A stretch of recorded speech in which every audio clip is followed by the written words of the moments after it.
Hello, my name is Heather Jones and I have the pleasure of explaining how the media continually influences cricket. The media has both positive and negative effects on the sport in general. However, I will be using the example of cricket and I shall explain the specific positives and negatives. To start with, I shall start with the effects of television. Television provides easy access to watching cricket because it is available in both terrestrial and subscription television packages.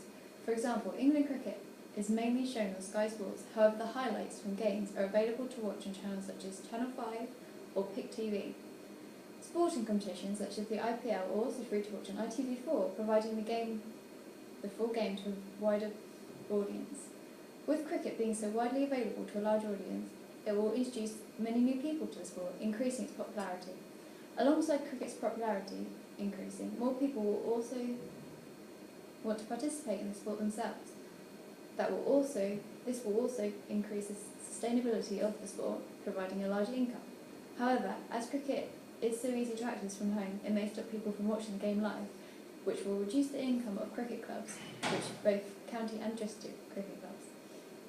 In some extreme examples, it may cause a reduction of health in younger people as they may choose to watch the game from home rather than participating in the sport themselves. Sponsorships are vital for sustaining cricket at a high level. For example, Hampshire Cricket will rely on their 2014 sponsors Ringwood Brewery, BGS Bowl and PALS to provide large funding to the club. At the highest level of cricket, that would be international, sponsorships become a major part of match days, with advertisements for Waitrose everywhere, both around the ground and on the players. The sponsorships usually are either for a specific player or the whole team. For example, sponsorships for the team will provide the team's unified kit, while a player's sponsorship will provide equipment. For example, James Vince is sponsored by GM Cricket, and they will fund his equipment such as cricket bats. Although sponsorship can mean extra privileges for first-class cricketers, it may mean that lower league clubs will receive no additional funding as they receive no funding from outside sources. Event programming is the advertisements and build up to a large event. The purpose of this is to unite spectators together and exaggerate the event. An example of this in cricket is the build-up to England's 2013 Test summer through the Essex versus England game that hyped up England supporters in preparation of the New Zealand Test series and the 2013 Ashes. Event programming contains several influences of media, including advertising, sponsorship, television, and spectatorism, as to produce the maximum amount of exaggeration for the event possible, which is positive for cricket as it allows for more people to attend international matches. However, some people believe that this is overdoing the fixtures and may cost more for national team supporters. Advertising is usually around a whole cricket ground, whether it is a board surrounding the boundary or the whole cricket stadium that is named as a means of advertising, for example, the Ageas Bowl. The advertisement will produce income for the county that provide a wage for the players and the staff. The downside to advertisement is that you may become immune to it and no longer notice it, meaning that advertisers will lose out. Broadcasting rights are usually sold to companies from either the ICC or the ECB, two of the major governing bodies of cricket. These broadcasting rights are then sold to the companies willing to pay the large amounts of money to receive the sole rights to broadcast the event. In most cases, it will be Sky Sports that purchases these rights. The positive of broadcasting rights means that the money made from selling the rights goes back into the development of cricket and will therefore improve the game for the better. However, the negative impact of broadcasting rights means that to view the majority of cricket matches, you will have to own a subscription to Sky Sports that not everyone can afford. This then decreases the exposure to the sport. As an example of the presentation of national events, the Ashes is a cricket event that everyone is familiar with. The age-old rivalry with our friends down under brings England together, supporting the 11 men representing the country for those 5 Test matches. National events like the Ashes or the Cricket World Cup will raise awareness of cricket as it will take over the national newspaper headlines. England games, however, can be hard to buy tickets for and be extortionately expensive and may leave people feeling isolated from watching England play cricket. In addition to this, the rivalry between countries, certainly between England and Australia, racism or abuse of players may occur. For example, in the 2013 Ashes series in Australia, Stuart Broad was continually harassed by the Australian media, which may be seen as unsporting. The number of spectators at a cricket game will wholly depend on the type of cricket game that's being played. For example, a T20 game will exceed the audience for a 4-day or 50-over game. In addition to the size of the crowds, the attitude of the crowd will also differ. For example, it is more likely for a rowdy younger crowd to be present at a Friday night game of T20, while there is more likely to be a sedate older audience during Championship 4-day games. Spectators bring income into the club's revenue from ticket and membership sales, bringing a large amount of funding into the game to improve and expand cricket, through initiatives such as Hampshire Cricket in the community. On the other hand, through the development of cricket on the television, it may prevent people from watching cricket live, as they are able to watch it from home. In addition to this, spectators may develop group mentality and create the dreaded beer snake. Pundits, or commentators, are always present at cricket games on either the television or the radio, and are known as pundits. Popular TV pundits include former players such as Andy Strauss, Michael Holding and David Bumble. David Lloyd, who's also known as Bumble. While radio pundits include John Thankyou and Phil Tufnell. They are useful at providing a technical explanation for some events occurring in the game, such as umpire decisions, as they may be as a result of a law of cricket that a casual supporter may not understand. Although having pundits is usually good, they will also give biased or unfair opinions that could affect listeners, watchers, and affect their opinions on a certain player or incident. Narrative technique is how a pundit or commentator describes a situation or something that is happening.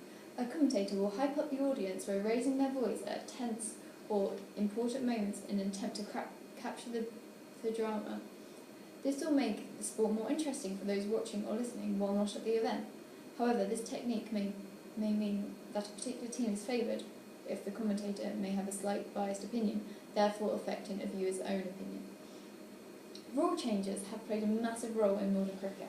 There is now the third umpire who can review the decisions of the on-field umpires if the captain chooses to revisit a decision made. For example, either a discrepancy over the boundary, losing wicket, or an unsuccessful appeal.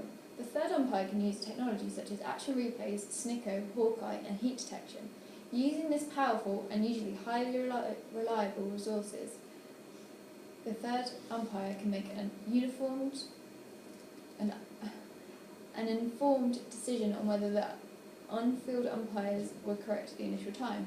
This adaptation to the game has reversed potential miscarriages by the umpire and provided justice for the potential victims of the wrong decisions. However, the decision review system, known as DRS, is only used internationally, although the umpire is present on televised domestic games for decisions such as run-outs, but not for reviews on decisions. The Board of Control for Cricket in India refuses to use DRS, meaning that countries playing against India are not able to use DRS in that series, leading to no all-round regularity. Timeouts are not common in cricket and only tend to occur in the Indian Premier League unless a player is injured. The IPL allow the fielding side a 2.5-minute timeout between over 6 and 8 while batting, and the batting side can have their 2.5-minute strategic break between overs 11 and 16. The purpose of these times outs are to reduce delays in the game and can make the game more interesting, therefore benefiting both the players and the audience. However, it has been argued that timeouts are just an excuse for further advertisements, while players have argued that timeouts are detrimental to their concentration, meaning that breaks will interrupt the flow of play. Cricket is a usual feature in the back pages of both local and national newspapers inside the sports section. In a local newspaper, there is unsurprisingly more local news about cricket, such as local league results, while national newspapers report on international and county games. This coverage of cricket allows supporters to remain updated on their favourite teams. However, journalists may write unfavourable stories about athletes that can effectively ruin their career, for example, Kevin Peterson. All Out Cricket is a prevalent example of a current cricket magazine. In All Out Cricket, it provides exclusive interviews and also gives direct coaching from professional players. This magazine promotes mostly slim and fit young males, with female cricketers rarely featuring, creating a gender imbalance and a pressure on aspiring cricketers to be slimmer. This may cause future emotional and distorted relationships with food.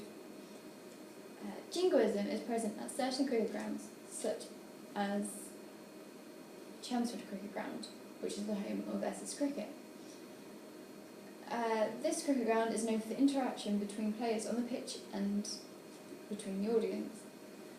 These interactions include heckling, shouting, cheering, and in recent events at Edgbaston Cricket Ground, booing. Moeen Ali, the recently successful England debutante, was heartlessly abused on what seemed was racist grounds. Although jingoism may bring spectators together for a single aim, such as cheering a certain player. Take Alice Cook at the GS Bowl this summer, as the whole stadium rose to their feet as England's captain reached a score of 90 after repeatedly struggling for form. The dark side of jingoism can produce racist cheers or booing, such as Moeen Ali. Gender inequality is a massive issue within cricket, although the issue is not as prevalent in the international game, as the England women recently gained central contract, as the men would do. It is also almost impossible to compare the county men and county women games, however, and this is appearing to be an increasing problem, as women have to pay to play and their own kit, while the men are paid a healthy salary and get given copious amounts of clothing. This problem only provides negative, although it is appearing that the England women are defying the culture of discrimination of women in sport. Sensationalism is used within the relevant cricketing stories, and newspapers will use many of the articles to exaggerate this. This is to provide a more entertaining article and uses a tactic by newspaper corporations to sell additional newspaper copies, although it increases the exposure to the cricket.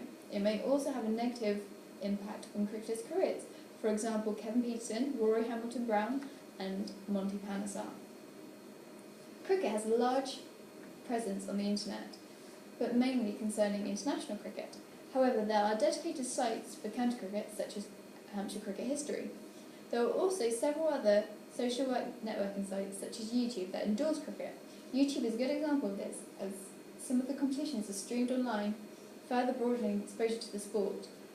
Social media of the players and the teams, such as Twitter and Facebook, allows non-professional opinions and easy access to scores or team information, as social media is immediate, and the internet also allows fast reporting of news, for example the ECV app on smartphones. The internet may have repercussions for cricket, as it may lower participation levels, and fan sites may lead to nasty comments made about certain players.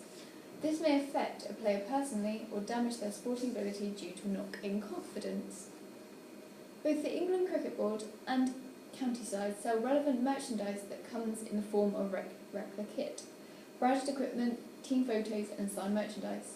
The merchandise provides additional income to the team and is accessible both at stadiums and online. When a large number of supporters of a team buy a replica kit, it will unite them together. Although merchandise will benefit large stadiums, it may mean that smaller shops will suffer, as some supporters may choose to buy the branded equipment instead of the equipment available at independent sport shops. This may also mean that buying a replica kit could be expensive for the average supporter.